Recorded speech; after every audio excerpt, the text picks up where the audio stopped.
James and Ryan here from the Sweet Science of Fighting Jiu-Jitsu Instructional channel. We're going to move on to the third offensive principle that kind of carries on from the previous two videos, and that is about rushing transitions. All right, this is going to be just kind of another basic principle, but that you see a lot, especially with beginners, is trying to rush transitions.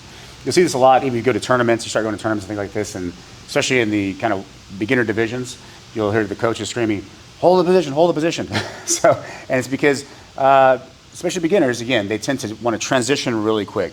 And that's not always such a good thing. This goes into the whole position control submission idea. So let's just take a very common position here, which is side control. A lot of people, when they get to side control, they're in too much of a rush to go to mount. Okay, and I'm not. Each position has things you can do in it. I'm still not. I know some people are better in mount, some people are better in side control, and all those things. But the reality is, there's things you can do in both positions. So why in such a rush to get to mount? Now you may say, so I can get points and things like this, and that certainly may be the case. And if that is the case, you still need to hold side control for a certain amount of time before you actually go to mount to actually get the points. So we're going to kind of like say that we're going to talk a little bit less about whether there's a time issue in a tournament where I have to get to mount, and more so in actually just training.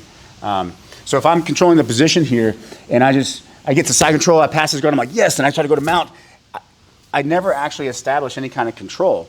In those in the movements that I'm doing as I'm passing, James is also moving. There's an old saying that says, the weaknesses are in the transitions. And that is certainly the case. A lot of black belts, if you talk to them, they'll tell you that they're not going to be trying to make moves and escapes, specifically escapes and things like this, if the person is really holding them down and controlling them really well. That's not when they're going to be fighting. Where they're going to be fighting is when the actual person on top is going to a transition. Okay, and this is also true if I was on top. I'm going to wait for James to control the position, for him to turn this way or turn towards me, so I can start to actually do moves, not to force him that way. So it's a very simple concept. When you get to a space, don't try to rush the position too much because, again, the weaknesses are in the transitions. So as soon as I transition, you can see that there's opportunity for James to begin to escape.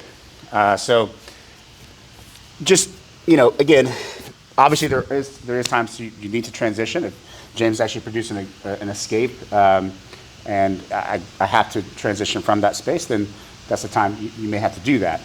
But as a general rule, if you're not having the person, if you're controlling the person well, you shouldn't be rushing yourself to transition to another position.